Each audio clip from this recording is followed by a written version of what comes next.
ஆண்டு வந்து மே 1ஆம் தேதி நம்ம சித்ரா பௌர்ணமி அன்று பொங்கால சிறப்பு பொங்காலையினுடைய ஏற்பாடுகள் நடைபெற்று சுமார் 1,00,000 பொங்கால நோக்கி நம்ம மக்கள் அதனுடைய ஆர்வத்தை காட்டிக் கொண்டிருக்கின்றார்கள். அதற்கு அதிகமான பக்தர்கள் கலந்து கொள்வார்கள். அதற்கான அவர்களுக்கு காலை உணவு, மதிய உணவு, போக்குவரத்திற்கான வசதிகள், அனைத்து ஏற்பாடு, குடிநீர், தண்ணீர் வசதி, எல்லா வசதிகளும் அங்கு மிகவும் சிறப்பாக செய்யப்பட்டு 1000 வாலண்டியர்ஸ் எல்லாம் தயார் நிலையில் இருக்காங்க. எல்லா நிகழ்ச்சிகளும் சிறப்பு அடைவதற்காக ஆலய நிர்வாகம் வந்து முழு முயற்சி செய்து கொண்டிருக்கிறது. மலையிலிருந்து மலைப்பகுதியினுடைய அடிவாரம் வரைக்கும் வாகனம் செல்லும். அதுக்கான டிராபிக் வசதிகள், வாகன போக்குவரத்துக்கான ஏற்பாடுகள், வாகனத்தை நிறுத்துவதற்கான ஏற்பாடுகள், வாகனத்தில் வரக்கூடியவங்களுக்கு உணவு, வாகன டிரைவருக்கு 2 வேளை உணவு கொடுக்குற மாதிரி. அதுல இருந்து மலைப்பகுதி சுமார் ஒரு 2 கிலோமீட்டர் நடந்துதான் போகணும். அதுக்கு வழியில ஒரு 3 இடைத்தாவளங்கள் இருக்கு. அந்த இடத்துல 3 இடத்துல மருத்துவ வசதியோடு கூடிய எல்லா ஏற்பாடுகளும் இருக்கு. மலையில போற வழியில களைப்பாடுறதுக்காக சுமார் ஒரு 3000 ஸ்கொயர் ஃபீட் அளவுக்கு ஒரு பந்தல் போட்டு சேர் போட்டு பாதி தூரத்துல கண்டிப்பா வருவாங்க. கேரளாவிலிருந்து நாம குறைந்தபட்சம் 25,000 பேர் எதிர்பார்க்கிறோம். போன தடவை ஒரு 15,000 பேர்கிட்ட கேரளாவிலிருந்து மட்டும் வந்திருந்தாங்க. இந்த தடவை ஒரு 25,000 பேரை கேரளாவிலிருந்து எதிர்பார்க்கிறோம். அதற்கான ஒரு ரத யாத்திரை கேரளாவில் நடந்தது. 3 நாள், 22, 23, 24 இந்த 3 நாட்கள் கேரளாவில் இதுக்கான ஒரு விளக்கம் கொடுக்கறதுக்காக ஒரு ரத யாத்திரை நடந்தது. அது வந்து திருப்பரப்பு பகுதியில தமிழ்நாட்டில் வந்து அந்த ரத யாத்திரையினுடைய சமாபனமும், அதுபோல காளிமலை புனித யாத்திரையினுடைய துவக்க விழாவும் திருப்பரப்புல நடந்தது. அதுல கேரளா மாநிலத்தினுடைய திருவனந்தபுரம் மேயர் வி ராஜேஷ் அவங்க கலந்துக்கிட்டாங்க. சுவாமி ஐயா வைகுண்டர் அந்த சிவச்சந்திர சுவாமியும் கலந்துட்டு அந்த விழா நடந்தது. இப்போ தொடர்ந்து அந்த திருவிழா நடந்துட்டு. அதாவது நாம இது ஒரு புனித யாத்திரை. அநேகமா எல்லாரும் கீழே இருந்து பொங்கல் போடுறதுக்கான பொருட்களை கொண்டு வந்தா நல்லா இருக்கும். நாம என்ன சொல்றோம்னா, மலைப்பகுதியா இருக்கிறதுனால ஒரு 200 கிராம் அரிசி, ஒரு 400 கிராம் சர்க்கரை, அது கிஸ்மிஸ் அதெல்லாம் சேர்த்துட்டு சின்ன பானையில நெய்யோட சேர்த்து கொண்டு வந்து அங்க வழிபட சொல்றோம். இன்னும் முடியாதவங்களுக்கு நாம மலையில அதற்கான கட்டணம் வசூல் செய்து கொடுக்கப்படும். முடியாதவங்களுக்கு அதுக்கான ஏற்பாடு அங்க இருக்கு. ஒரு 10,000 கிட்ட அது தயார் பண்ணி வச்சிருக்கோம். அந்த செய்தியை நம்ம வந்து அதிகபட்சம் கொடுக்காதேன்னா, ஒரு ஆளுக்கு அந்த புனிதத்தன்மையும் புண்ணியமும் கிடைக்கணும்னா மலையேறி போய் பொங்காலிடுறது, அது சாணத்தோட போனதானே நல்லா இருக்கும். அதுக்காக அதுக்கு பெரிய பப்ளிசிட்டி கொடுக்கல, செய்தி கொடுத்துருக்கோம். வேற ஜெய் அது ஊர்வலம் கேட்டீங்க அப்படித்தானே?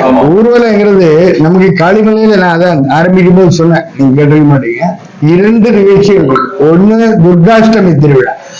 அஷ்டமிக்கு முன்னால 3 நாளைக்கு முன்னால அந்த நம்ம கன்னியாகுமரி முக்கடல் சந்திப்புல இருந்து புனித நீர் எடுத்துட்டு போய் நம்முடைய நாகர்கோவில், தக்கலை, சாமியார் மடம், ஆர்த்தாண்டம், அருமனை வழியாக, ஆற்றூர் அருமனை வழியாக, களியல் வழியாக பத்துகாணி போய் அந்த புனித நீரை ஊற்றிக்கூடிய நிகழ்ச்சிகள் அங்கே இருக்குது.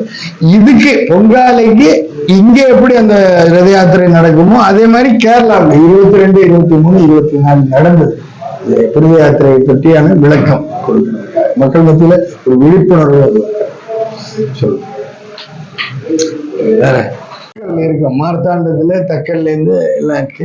நம்ம அநேகமா அந்த பகுதியில வரக்கூடியவங்க வேன் பிடிச்சுதான் வருவாங்க. பஸ் ஏற்பாடு கேரளாவில இருந்து, தமிழ்நாட்டுல இருந்து, எல்லா பகுதியில இருந்து வருஷம் முழுக்க அது ஏற்பாடு இருக்கு.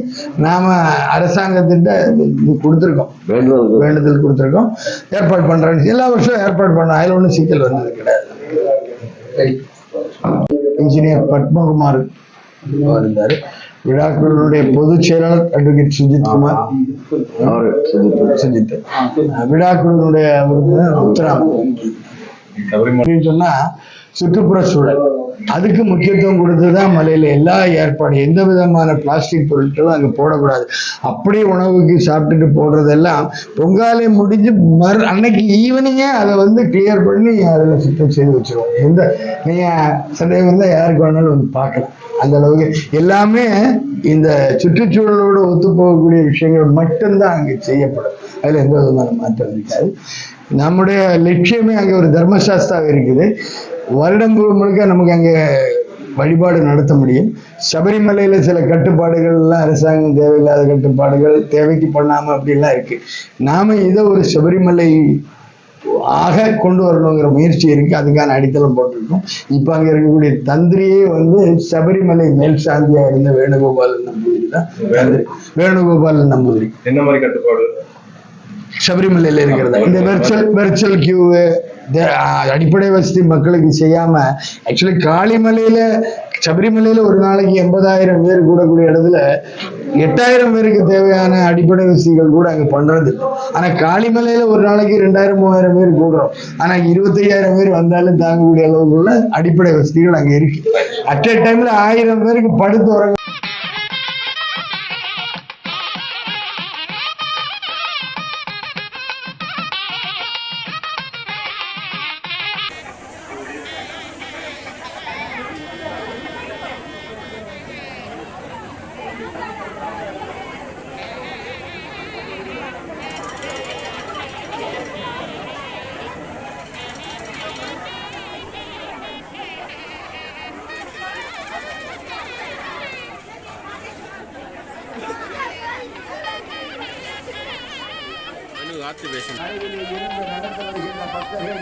ஒரு கையிலே பிறகு அதோடு பானை, அதுக்கு பொங்காலை விடுவதற்குரிய பொருள்கள் எத்தகைய சிரமத்துக்கு இடைவெளிக்கு வருகிறார்கள்.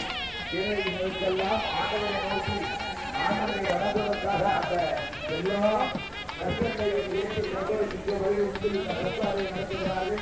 இதை அவர்களுக்கெல்லாம் ஆகியோரையும் கிடைக்கும் என்று நான் வாழ்த்தி இந்த அருமையான சந்தர்ப்பத்தை எனக்கு தந்ததற்காக வாழ்த்து விடைவர்களே நன்றி நல்வாழ்த்துகிறேன். அடுத்ததாக சிறப்புரை வழங்குவதற்காக திருநெல்வேலி சட்டமன்றத்தினுடைய உறுப்பினர் உயர்ந்த நயினார் நாகேந்திரஜி அவர்களை அன்போடு அழைக்கிறார். அடுத்ததாக அசம்சோழர் திருநெல்வேலி எம்எல்ஏ ஸ்ரீ நயினார் நாகேந்திரன் அவர்களை தெரிவிக்கிறேன். ஓம் ஐம் ஸ்ரீம் ஸ்ரீம் சௌம் சௌம் பத்ரகாளியே நமः.